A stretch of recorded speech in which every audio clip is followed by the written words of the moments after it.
Human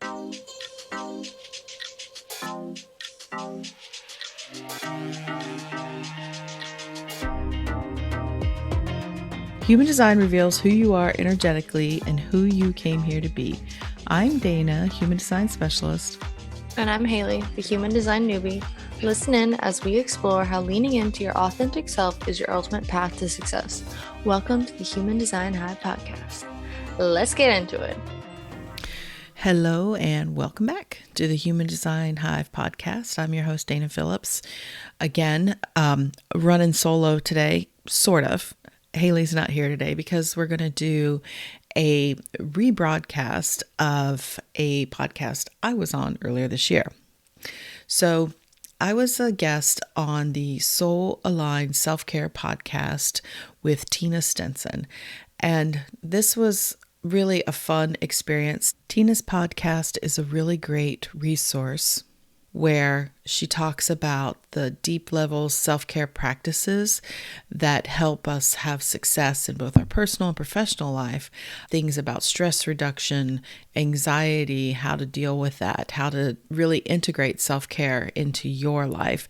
And so she brings on lots of interesting guests that are in the field of healing, self-care, transformation, and I was honored to be included in this group of people that she has gathered. So I'm really excited to share this episode with you. I have had a few guesting opportunities and I love doing them. I love sharing human design with people, obviously.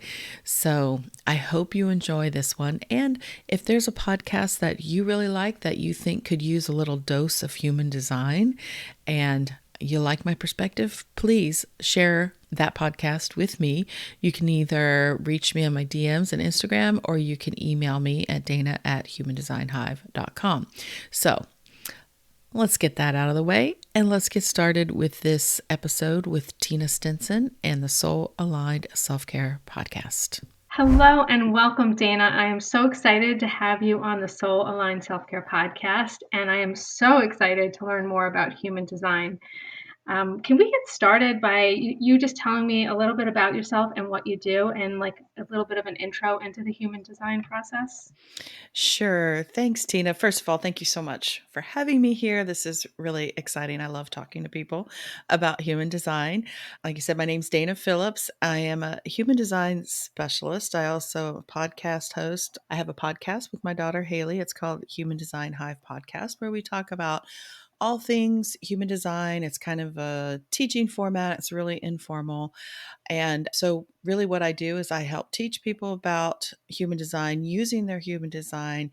I do readings for people, make it specific to them, coaching, all the things. So you asked about what human design is, which is important because that's what I do. Yes. So human design really is, it's a system, it's a framework. It's a synthesis of several different existing systems, some ancient wisdoms that really it brings it all together, layers it all together in an entirely new way of presenting the information that really then gives you insight into understanding yourself and your human experience. And so these systems are it's based on your time, place, and date of, did I say that right? Time, place, date of birth. Yeah. And it gives you a snapshot. So it uses components of astrology, the Chinese I Ching, the Hindu chakra system, the Kabbalah, and also a lot of sprinkling of quantum physics in there. And so, like I said, it's a snapshot that shows you really what was happening in the cosmos the moment you were born, and then roughly 88 astrological degrees before you were born, which is about 3 months. And so it kind of gives you this blueprint, this energy blueprint of who you are, what you came here to do, how you're meant to interact in the world, and most importantly, how you're designed to live in a more authentic and fulfilled way. Very interesting. Now, you said something Mhm. that I just caught, and it interests me a lot. You said there's a snapshot from before you were born too. Mhm. It's Yeah. part of it. And what does that take into consideration?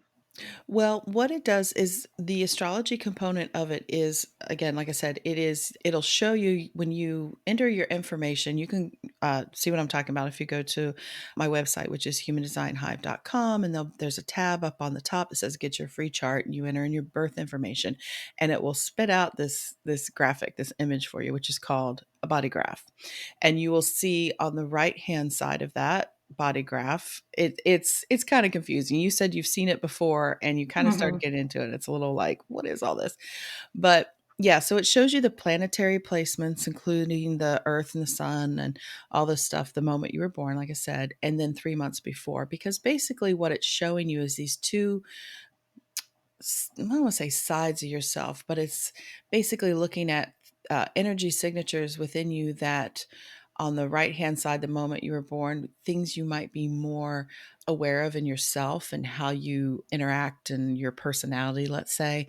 And then the other calculations on the left hand side, the roughly 3 months before, shows you more of these unconscious parts of yourself and your energy expression that you may not be as clear on, especially the younger you are. Sometimes you don't know yourself that well. And so these are more of these unconscious parts that other people can see these traits in you often more clearly than you can. But, anyways, so the reason for that is it's on the overarching level is basically the right hand side of the chart, the moment you're born side chart is showing you like the giant expansiveness that is you and your soul. These are the components, the pieces that your soul decided to bring into this lifetime to learn about, to express, to share. And then the other side is more of the vehicle side, they call it. It is the body, the form that you're using in this lifetime to express those energies. That Oh is my, like the most simple way I can try to that explain it. that's so interesting because I missed that. Okay, so I Mhm. missed that when I did my chart. Like I didn't understand that, and so I'm so glad that you explained that to me. It makes so much more sense now Yeah. that you're looking at two different things from the right side to the left side. So Yeah. interesting. Yeah, and it's and they're you and people sometimes want to separate them when they're looking at them to say, "Oh, my unconscious side or my conscious side," but it is all layered together. It all works together because that's just how the system works. So it shows you that you are uniquely designed to live your life your way. And so when I look at your chart, when you look at your chart, you can see really the areas where you have your strengths, your like superpowers, if you want to say it, what is the energy you bring into the room, and then also what you're here to learn about as well. Okay, that's very interesting. So that kind of leads into my next question, which is how can this help you align with what is true Mhm. and like right for us to do in our lives? Okay, so everything. Yeah. It's like such a big topic, and I like have to distill it down. So basically, when I said there's these layers of these different systems in this one system, because this is relatively new information. It was really brought forth in 1987 through a man who calls himself Ra Uruhu. He's since passed, but he had like an 8-day experience where he was kind of shown how these systems can all layer together and work together. And so when you look at your body graph, and we talked about those placements, we see a lot of these numbers on the body graph. And these numbers represent the element of the Chinese I Ching, which the Chinese I Ching has these 64 hexagrams, which are really, in a nutshell, archetypal uh, archetypes, I guess I should say. I don't know what I would say, archetypal of the human experience, like the leader, the mother, the Hmm. thinker, the genius, all these things, right? That's a just very loose. And so it shows you what these themes are activated in your chart, okay, based on when you were born. And then it also, you'll see these 9 shapes on the chart, which they call the centers. And then there's lines connecting all these centers, and that's the Kabbalah part of it, which is how the energy connects together. So the reason this is important because it shows you'll see on your chart parts that are white, centers that are white, those we call undefined, and the centers that are colored in, and those we call defined. So, what it's showing you, the defined parts are those parts of your energy system, those themes in your energy system that are consistent within you that you always have access to. And the white, undefined centers are where you're receiving energy from those around you, amplifying it and reflecting it back to them. Okay.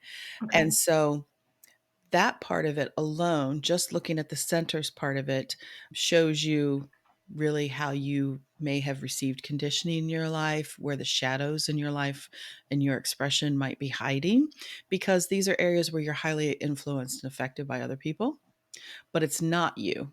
But it feels like really intense because it's amplified within you when you're around these people.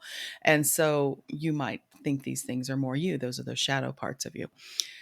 Now, the importance in knowing and looking at definition and where you're defined and undefined is because this element is what gives us our 5 main energy types in the system. And this is the highest level overarching thing in human design that is like important, it's easy, and knowing this one thing about yourself, what your human design type is, can completely change how you operate in life. And luckily, you don't have to know how to read the chart. You just get a chart printout done for you, or a body graph, whatever report chart you will call it, and it'll tell you your type. Okay. Yeah. And that is really what your aura type is, how you're meant to really interact and express your energy in the world. Okay. So obviously we have to talk about the types Yes. now. Right. I knew we'd segue into that. Yeah. So this Yeah. is so there are the 5 main energy types, aura types. And they, like I said, it depends on what centers are defined in your chart, but it will tell you. You don't have to figure it out. So they are the generator types. There's 2 of them. There's generators, manifesting generators. There is projectors, manifestors, and reflectors. Okay. Okay. So the first type we were going to talk about is the generator type. And I'm going to kind of well, excuse me, for purposes here to group the generators, the manifesting generators together because originally they are just considered one type. And Yeah, I see that all the time and I was always confused by that. well, they're considered one type because of the fact that if you're looking at the chart and we were talking about definition in the chart, these types are called sacral types, meaning the sacral center in their chart, which you're a generator. I'm also a generator. This is the center of workforce, life force energy. Mhm. These 2 types, the generators, manifesting generators, have that center defined, which means that energy is consistent within us. The other 3 types do not have that center defined. And so that's the highest overarching reason or classification. So the Okay. generator types are the builders, the doers. They between the 2 manifesting generator and generator types, they make up 70% of the population, which is why I was going to talk about them first because most of us are generator Wow. types. And as I said, they are the the the true builders in the world. We are the ones that really have built the physical world around us. We are people who masters of our craft. We usually find one thing and build, whether it's a business or a marriage or a family or anything. We just are always wanting to create and do things like that.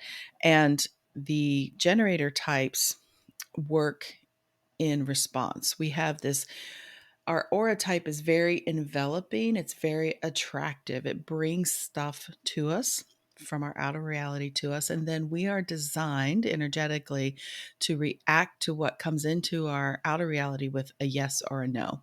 And this yes or a no comes from that sacral center. And how it's traditionally taught is that this is your gut level instinct, right? And it is not in the mind, it is actually in the body that is like a uh-huh or uh-uh, whatever way that expresses. Usually in children, that's how it starts. Mm-hmm, mm-mm, mm-hmm, mm-mm, right? Yeah. Yeah. Yes or no questions. That's how we're designed to respond to life. The reason for that being is because we have this sacral center that has so much energy. We need to have a proper use of that energy, because when we are responding yes to things, that means that energy is just there for us. We're excited. Generators are meant to follow what lights them up. It gives them all this energy to build, to work, to do. And when we override that signal, if we get a, kind of a, ugh, no, it's kind of a constriction feeling for me almost, push Hmm. through it, it's not a proper use of our energy. And that can lead to burnout for generators, is overriding that energy, or that response, I should say. Oh, yeah. That makes a lot of sense. Do you feel that you are in touch with that kind of body awareness of, yeah, like things that light you up and things that are like, no, Yes, not at all. now I am, but I wasn't, like, for a long period of time, and I did get burnt out, and Mm, it did have a really horrible effect on my health, right? yeah. So Hmm. so when I was in like a state of fight or flight for, I say I was there for about 10 years. It sounds ridiculous, but I was. I No. wasn't I lost that connection with myself completely. I lost like my confidence, my worthiness, everything during that time period. And so I completely lost that intuitive gift. And now I've made a point to reconnect myself with that, and I can feel it. I can't ignore it anymore. It's almost so strong now that I can't even ignore it. Hmm. Yeah. And that's the, well, because the type of generator that you are meant to just respond purely in the moment, day by day, what comes into your reality. Yes or no. Do I have energy for this? Yes or no. Yes or no. Yes or no. Right. And just follow Hmm. the next thing and the next thing. And that's what's called, each type has a strategy, which is, as I said, how we interact with the field. And the strategy for generators is to wait to respond. Which, when I don't know about you, when I first heard that, I was like, wait, what do you mean I got to wait? Wait to respond to what? And it does get discouraging at first. If you just went into this blind, didn't know anything, you're like, what does that even mean? But Hmm. basically what that means is what I was talking about, that you're not, generators are not designed to push and initiate and make things happen, which is what we all want to do because we have all this energy. And when I say energy, it doesn't mean like we're these hyperactive types or whatever. It's just that when we know that when we're like lit up and turned on to something, we can keep pushing and doing it. And we could exhaust ourselves in one day and wake up the next day and feel refreshed and do it all over again. However, like you said, if we're doing things that don't light us up, we can still really use that energy and push through. But over time, we'll have a wear on us because it's not lighting us up. It's not what we're intended to do. And so we are designed as generators to just follow, that thing, those hits, and see where it leads. We don't have to figure it out, which is the hardest thing to remember, is we don't know. We don't have to figure things out. We just have to keep responding. Yeah, that is hard. Yeah. So that's the generator type. So the manifesting generator has the same strategy of waiting to respond, see what shows up. But the manifesting generator is a little bit quicker. They have that sacral energy, but then they also have a different energy configuration that helps them get into action faster. And so manifesting generators are here to, do the same thing, build, create, do things, but they are also on top of that to design to show us the faster, more efficient ways of doing that. Okay. And Okay. so manifesting generators are like the ultimate multitaskers, multi-passionate, whatever you want to call it, where they are actually designed to always kind of have lots of different things going on, because that's how it helps them burn off this a lot of energy that they have, but it also, you know, gets them in projects, gets them experimenting, gets them trying things. And then they usually are able to then show the rest of us how to do it better. My husband's a manifesting generator, and I didn't know this about him till a couple like 2 years ago. And now that I see it, I'm like, oh, it's totally true. Because he's always in 100 different projects, doing different things. Doesn't finish all of them, and that's okay. He's not really intended to. He's just Mhm. got to use up all that energy. And so they have to wait to respond, see what shows up, see what interests them, and then they can get into action. However, before they do, a little bit more of their strategy is they need to inform, which means they respond, they know they want to do something, which they can, but in order to reduce resistance for themselves, they need to think about, okay, who is this going to affect? I'm just going to let them know what I'm thinking, what I'm doing before I do it, because it just helps kind of clear that energy pathway for them to allow them to get into action, if that makes sense. Yeah, that's very interesting. Mhm. Yeah, as you're speaking, I'm thinking the next time I start dating someone, I'm gonna pull their chart. Yeah. Well, yeah, it helps. I mean, it's not a dating tool, but it does help in like Understanding. no, I would too. What it can do is, never, say whether or not you're gonna date someone based on their design, but it does, like people say like, "I'm never gonna date a Scorpio," or whatever. It's not like that, but it Yeah. does.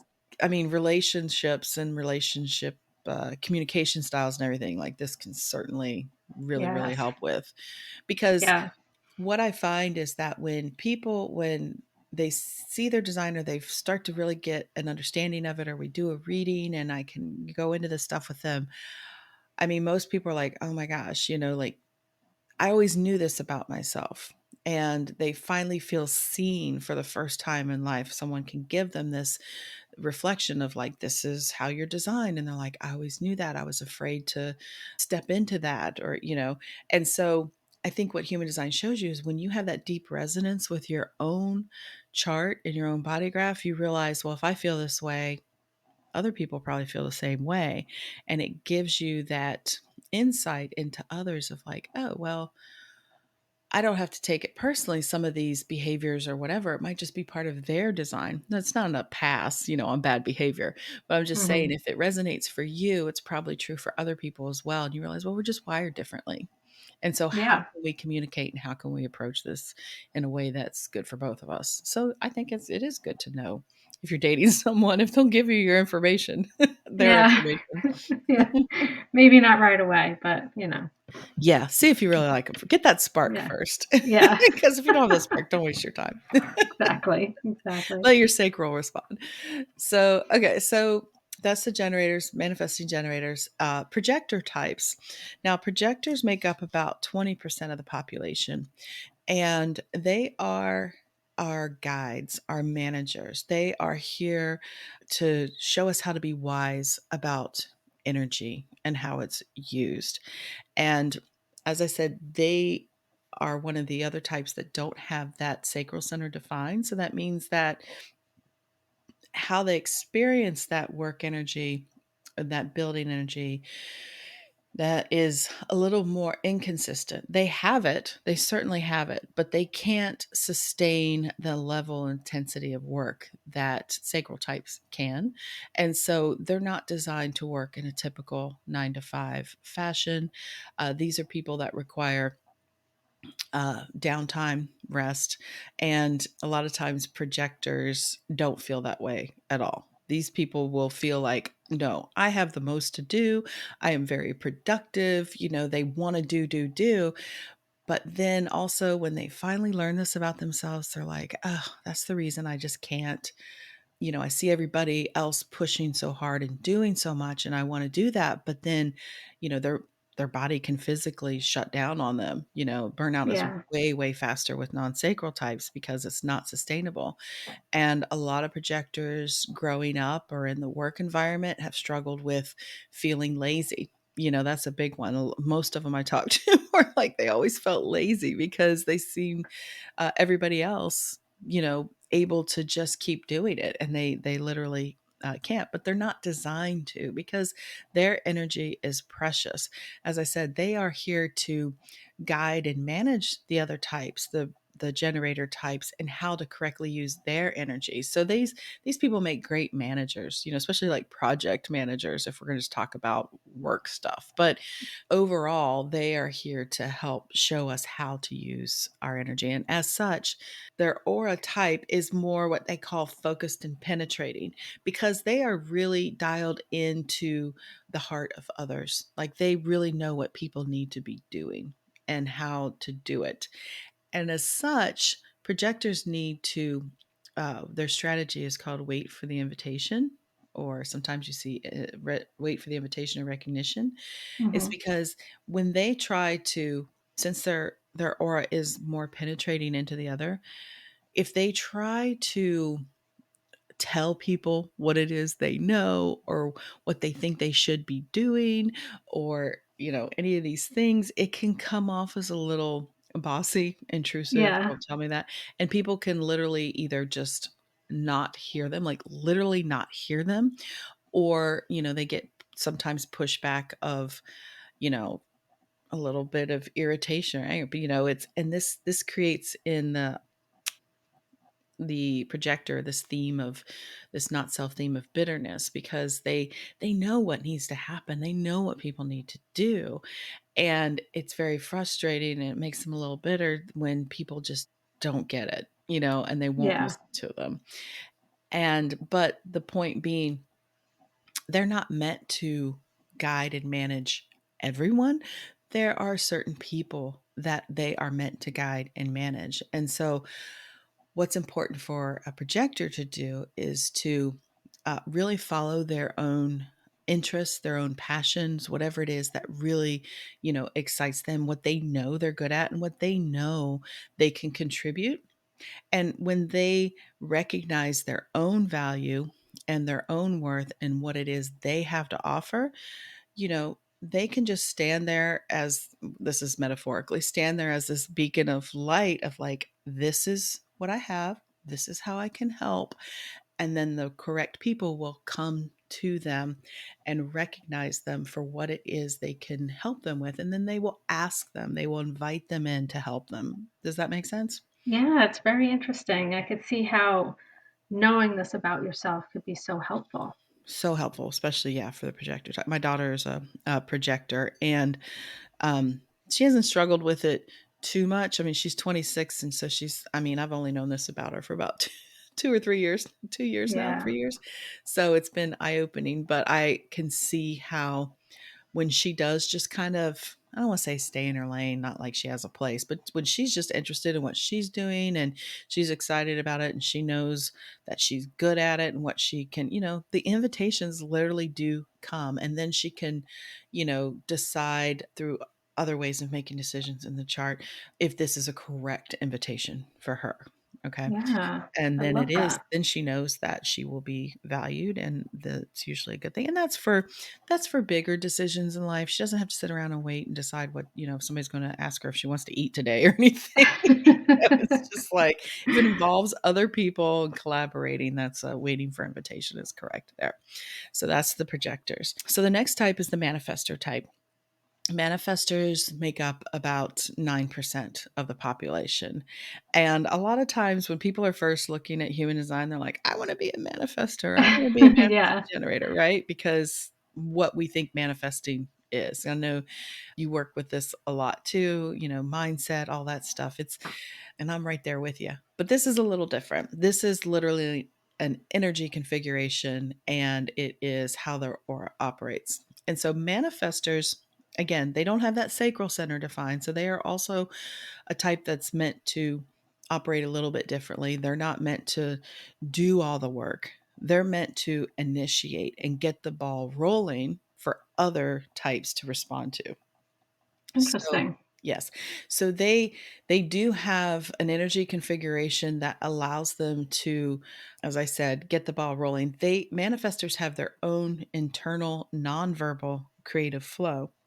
And the thing is they're kind of tapped into that divine inspiration type of thing. I don't want to say type of thing. They are divinely guided, let's say that. And when I say it's internal and nonverbal, what I mean is they literally can't put words to it, and they don't always know when these uh, urges to initiate and create are going to occur.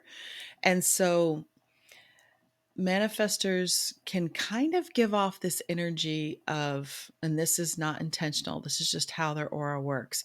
They call it repelling, which I don't like that. I think it's more of a closed off inner. I think when you think about initiative, I like to think of it as like, you know how a ship moves through the water, and it pushes all the water out of the way to as Hmm. it makes its way through.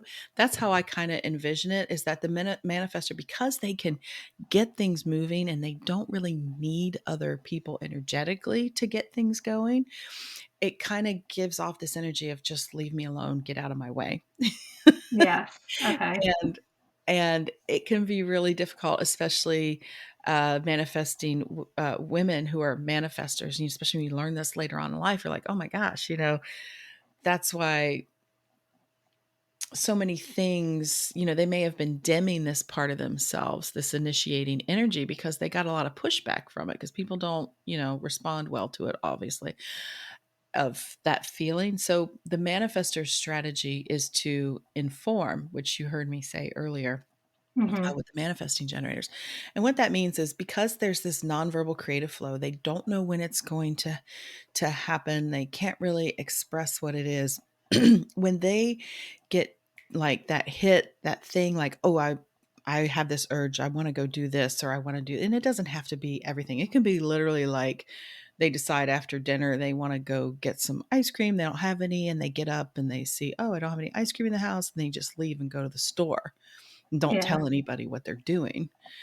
That can create a little bit of tension with the people around them because they're Yeah. always disappearing and they're not explaining, and they can get a lot of pushback on that. Like, you're so rude, you just leave, it just gets all these, weird interactions with people. So if they just say, hey, I'm going to go do this thing, people will be like, okay, see you later.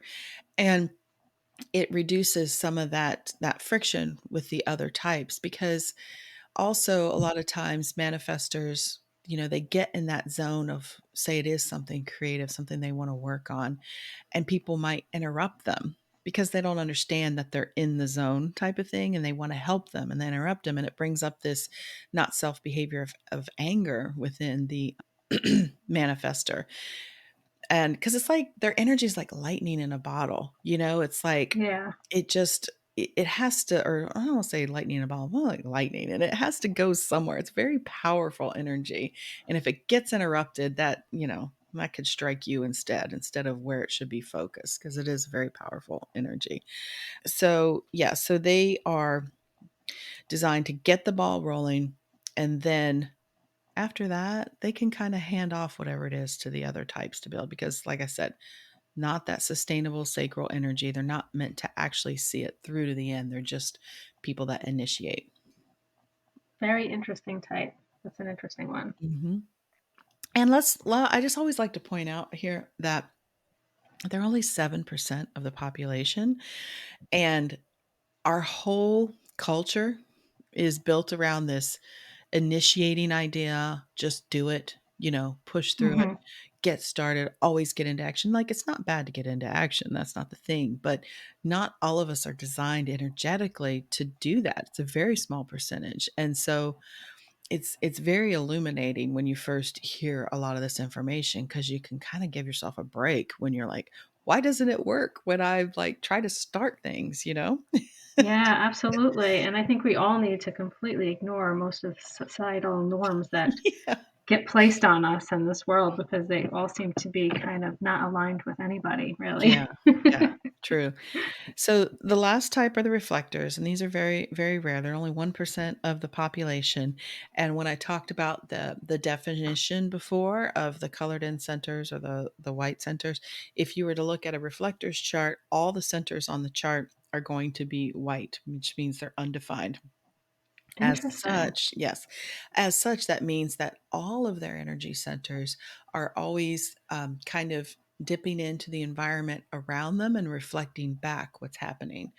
And that's where you get the name reflector. And so they're kind of like the canary in the coal mine in our societies. They are the ones that can really let us know how we're doing, because they're very sensitive to their environment to know what's going on and what needs to, maybe be uh, corrected or worked on or healed, that type of thing.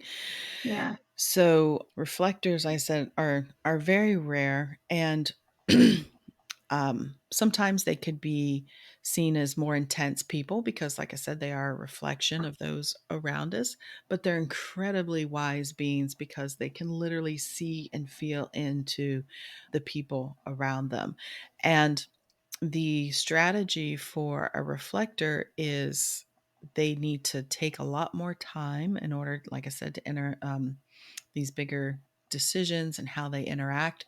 They're very closely tied to the moon and lunar cycles, because this is another kind of a deeper layer of the human design chart. But as the moon moves throughout its cycle, it's also going to be uh, kind of affecting the reflector and the different energy centers. It's going to be giving them definition in their chart. And so they just kind of can feel themselves throughout the month of how they feel about something and get different perspectives and input. And it helps them make decisions better. So that's, if you're a reflector and you hear this and you want some more information, you can reach out to me and I can help Yeah, you with that's that. It's kind of nuanced and harder to get into on a quick description of everything, but I that's think it's cool how you explained it though with the moon cycles, and I can understand how that would be. You know what I mean? mm. I can understand that. Do you come across a lot of I reflectors? have I have not just out in the wild met Yeah. one yet. I do know personally one, but that's through she's also a human design specialist, and her name's Amber Clements, and she's also written a book about being a reflector. But I don't know. I've never met one personally. Yeah, this is so interesting, and I think you did such an excellent job Oh, explaining thank all of them. I have such a deeper understanding just hearing you talk about it, and you. I'm excited to be a generator. Yeah, that's I'm good. very excited. Yeah. It is. It's So, kind of magical being a generator because it's hard to let go of the control and just see if you can really let things just happen. But even just yes. experimenting maybe one day at a time, half a day at a time to see where it leads you. Absolutely. I was just going to ask that question. I was going to say, how can we use this in our like day-to-day lives? So, like, say I'm a generator, how could I like begin to like, I don't know if this is the right word, but like Mhm. hone that that tool or whatever you want to call it. Right. Well, like I said, that's where the strategy part of it comes in and is most important. Like you'll everybody that talks about human design teaches human design, and no matter how detailed we get into your unique structure, like into all the nitty gritty and the gates and everything else, it all boils down to knowing your type and your strategy, which is, as a generator, really getting in touch with that sacral response. And it helps to have people, you know, around you that if they know this about you, or you could just say to them, look, I kind of respond better when you give me yes or no choices. You know, open ended Hmm. questions for a generator could be just like a real quagmire. You're like, I don't really know. The way I explain it is my husband used, before I knew all this, he'd be like, hey, you want to go out to dinner tonight? And I'd be like, yeah. And he'd say, like, so what do you want? Where do you want to go? And I'm like, I don't know. I don't care. And he'd say, well, do you want to go eat Mexican? I'd be like, no. Or he said, do Yeah. you want to go here? Mm-mm. And then he's like, how about sushi? I'm like, yeah, that sounds good. And he's like, why didn't you just say that? I didn't Oh know. my God, that sounds like you're describing me to a Yeah, T. Yeah. yeah. These open-ended questions don't always work for us to get to what's true and what is right for us. Yes or no always works, because if you're paying attention, you can really start to feel it in your body. And so to play around with that, so to get in touch with it, you could, have someone ask you really simple questions that the yes or no answer to. And it's as simple as, are you wearing the color blue? What color, what are your eyes brown?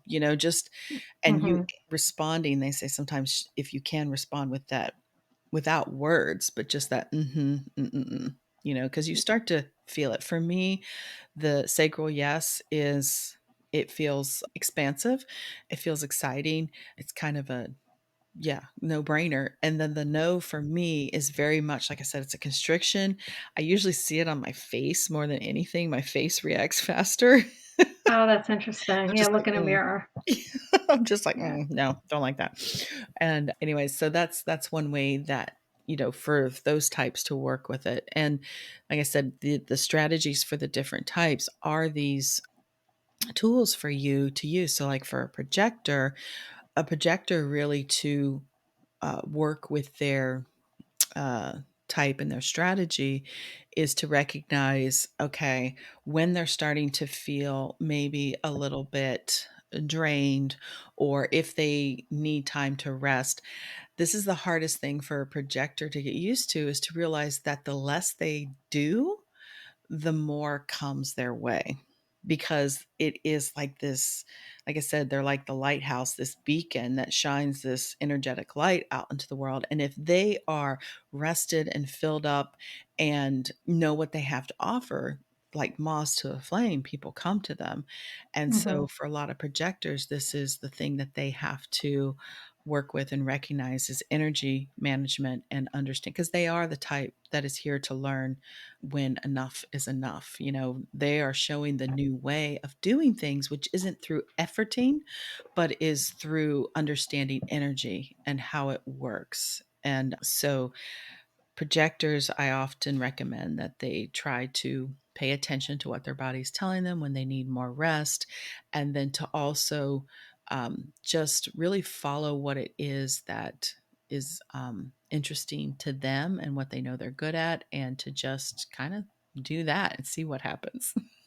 Yeah. So this is kind of where the self-care comes in because Hmm. and I would imagine for projectors that could be really difficult because that's just not, as we were Hmm. talking earlier, the societal norm for things. Mm-mm. And the same with the manifestors too, because like you said earlier, they think that they're lazy Hmm. because but if once they learn that about themselves, then they know that they need that rest and that they might need to do more of that than maybe some other people, and not Hmm. to be hard on themselves and to take care of themselves and Hmm. listen to their bodies.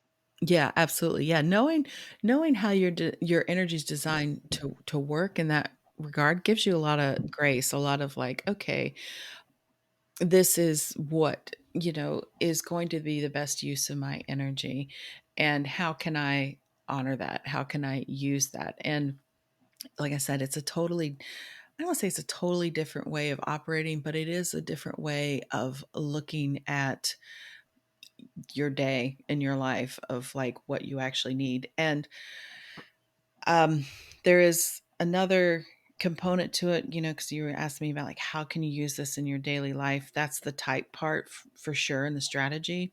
Okay. And we don't have to go into the further, any deeper in it. But when you're looking at your chart, you'll see it'll also tell you what your authority is. And authority is also very important in learning about that, because it is literally how you're designed to make decisions, aligned decisions.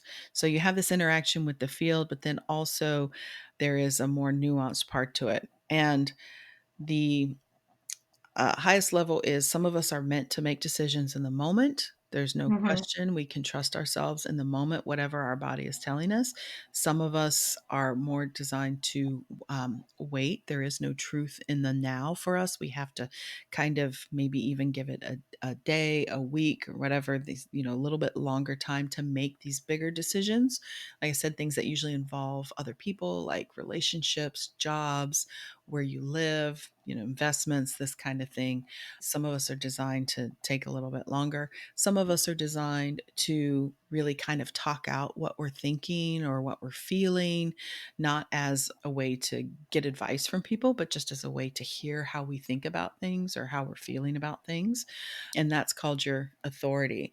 For our conversation here, if there's about half of us that are designed to make decisions in the moment in one way or another, and half of us are designed to take our time, and that's called emotional authority. You either have emotional authority or you don't.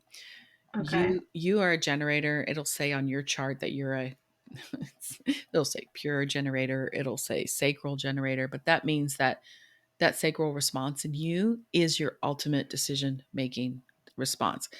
If you find yourself overthinking or taking too long to make decisions, sometimes it may, it may put you in a place where you're more using your mind to make a Mhm. decision than your body, if that makes sense. Yes. Yeah, that does make sense. Yeah. So there are different types of authorities for Mhm. each. Well, you can be there's the types and then there's the different authorities. So Okay. I'm a Okay. generator, but I'm an emotional generator is what mine would say, which means my on the body graph there's the emotional solar plexus center. Mine is defined, yours is undefined. So that means that if in the emotional solar plexus, if you're looking at the body graph, is going to be on the right hand side is the center that's a sideways triangle pointing in towards the body. Yours is, like I said, it's white, it's undefined, mine's defined. So if you are emotionally defined, it means that we have to take more time to make decisions because the emotional center really works, uh, the energy there works in waves.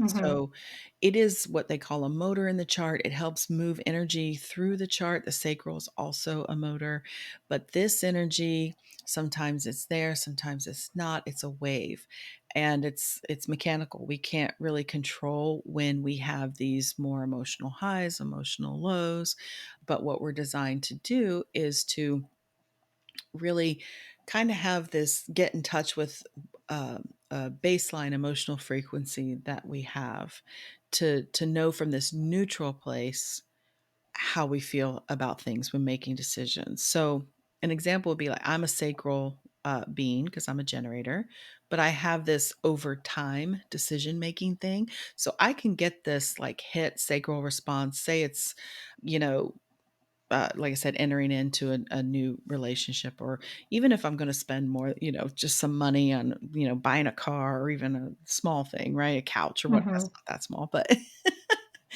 I might get very excited about it and I'd be like, yeah. And this is what used to happen in the past. I'd be like, cause you hear this whole, like, if it's a full body yes, then it's a yes and don't question it. Right. Yeah. Well, that's not true for half of the population if we're emotionally defined, because that could get us into a situation where, well, I may have been in a space where I'm like, yeah, that's exciting. And I want to do that. And then I might go to sleep and wake up the next day or maybe even 3 days later and be like, oh my God, why did I agree to do that?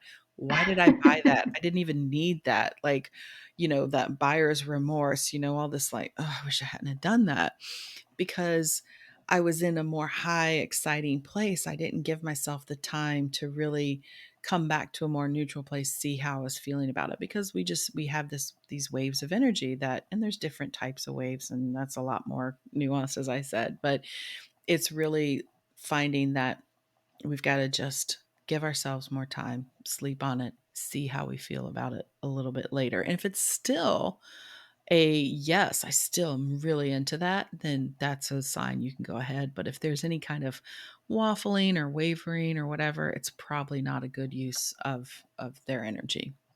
Very interesting. And And then then so there's more. mine is undefined, right? You said? Yours is So undefined. then, Yeah, so you can trust that in the moment response for yourself. yeah, Mhm, very because interesting. you have that sacral authority, and then you also have you have a defined splenic center as well, which is all about intuition, instinct, and it's very much in the now as well. So yeah, you can fully trust yourself. And I usually tell people that are sacral generators, like I said, if you're really spending too much time, it means that you're overriding that initial response and you're trying to mental it more than you are really Oh, feeling that's your a good body point. and trusting. Very good point. Yeah. So that's just another thing authority can show you, your decision making process, which is unique to you. So it's authority is not always tied to one type. It can be, something that is going to be unique to you when you're looking at on your chart. There are certain main types of authority, but doesn't mean that all generators have sacral or emotional authority, that kind of thing. Yeah, yeah. Very I don't want to interesting. get I don't want to get too Yeah. confusing. Yeah, I know. We want to keep this basic for all the Yeah, beginners like yeah. me. Yeah. And I could see like the more we talk about this, I could see how powerful this could be to use in your business and to really tune into this. Mm-hmm. Yeah.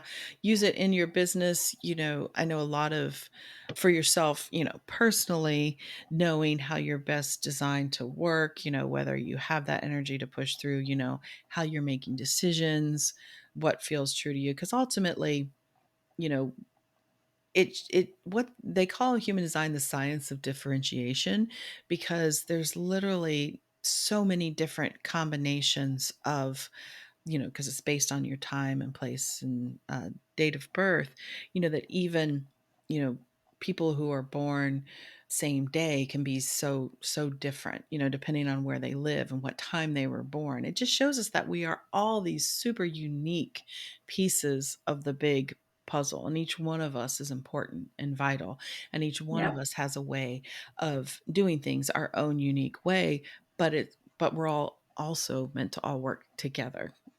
If that makes Yeah, sense. that's very interesting. Yeah, you could actually look at this too and the type of people that you work with and like if you're going to have a team and Mhm. stuff like that, I could see Oh, how powerful it could be. it's great for teams. Like I said, don't hire people based on their design, but, like, Yeah. once you do hire them and you get to work with them, if you know that, "Okay, I need to give this person," say they're a manifestor, "I need to give them a little more autonomy. They need time to work on their own. They need this time and space, maybe a more flexible schedule so that when they're really in the zone, they can do their magic," Yes. or, the manifesting generator to be like, "Okay, well, this person's always doing lots of different things. That's good. Sometimes we're just going to have to, focus them in another direction, maybe manage them a little bit, to help in a work environment, to be Yeah. productive." If they're a projector, you know that, oh, this is somebody that could really help us looking at the overall picture, see what it is we need to be doing. And I want to say real quick, when we were talking about the yes or no questions Mhm. for the generator types, that also goes towards the projectors and the manifestors. Yes or no questions don't work as well for them. And they tend to, if you ask them yes or no questions, how they're thinking or feeling about things, you're going to generally, you might get a more conditioned response from them because they're used to operating in a generator world because most of us are generators. So people who, if you do know their design, you could ask them more open-ended questions. I'm wondering what your Interesting. thoughts are about this. How would you do this? What do you think about this? And then just let them talk.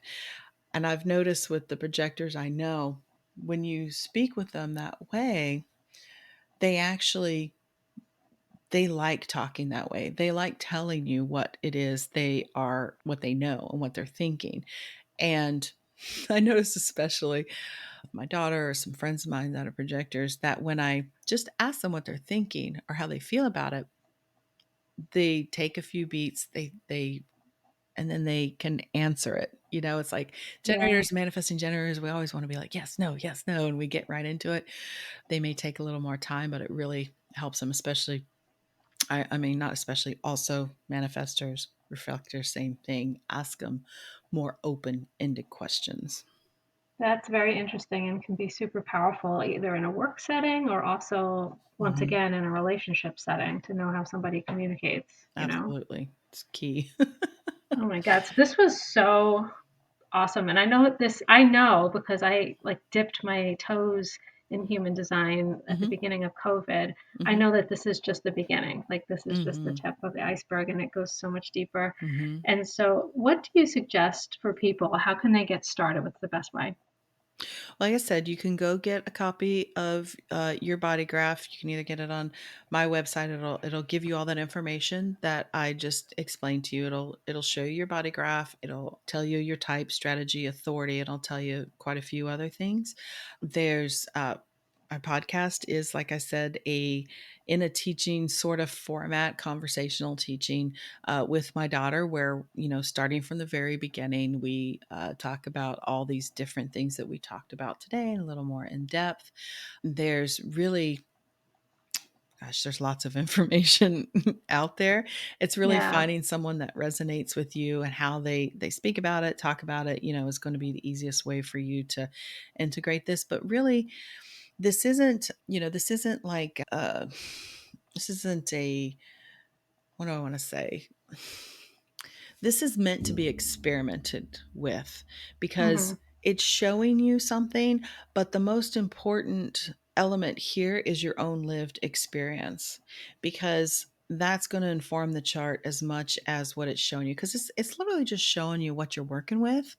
And you find over time when you experiment, say, with responding or just waiting for the invitation or informing those around you before you act, you start to find over time that, oh, things do work better for me. So, really, just getting familiar with your type and your strategy, and also then your authority, which I have a whole episode on authority and the different types of authority, is really going to be what you don't really need to know much more than that in order for this to start informing your life and your decisions and how you're interacting. And then if you want to know all the different layers and more, I do recommend getting a reading. Of course, I give readings, but it helps to have someone look at it. Even if you've had a reading before, you can try different people do readings for you because Mhm. um, different eyes can see different things. It's this whole living, breathing system that I think is still being discovered and understood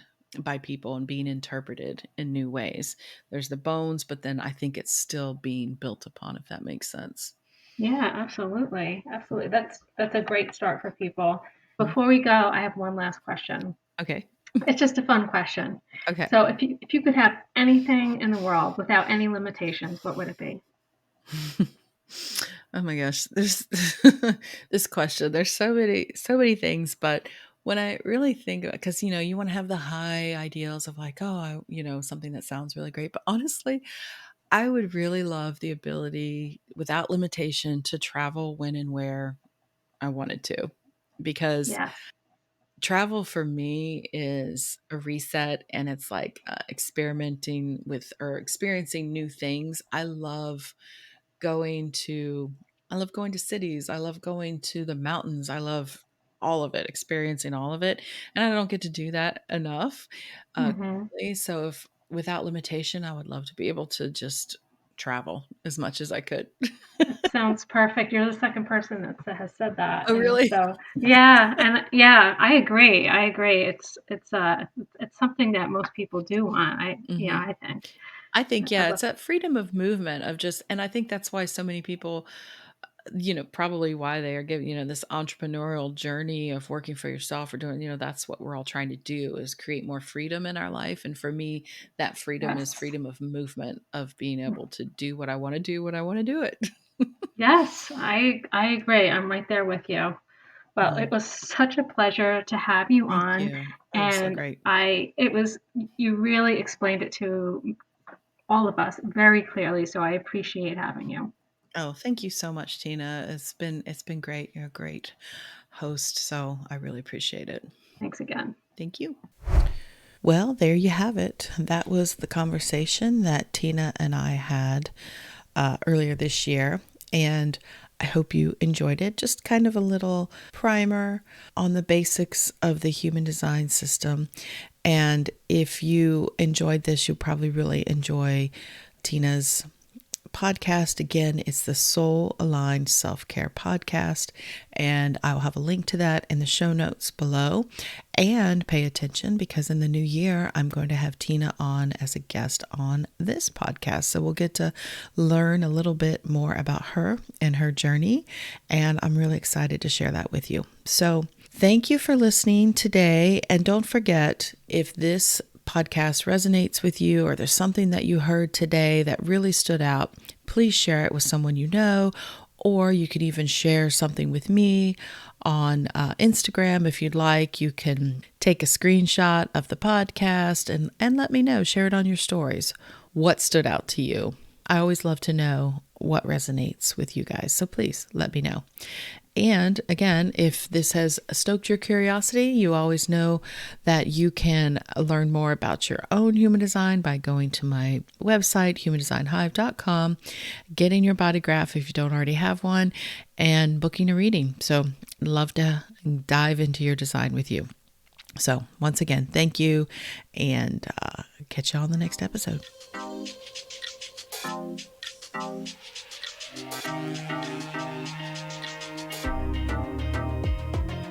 You made it all the way to the end of today's episode, so you must have liked what you heard. If you did, make sure you subscribe so you never miss an episode, and perhaps leave us a good review. And if you know someone who wants to dig into all things human design with us, make sure you share the Human Design Hive podcast with them. We'd really appreciate it. Thanks for listening.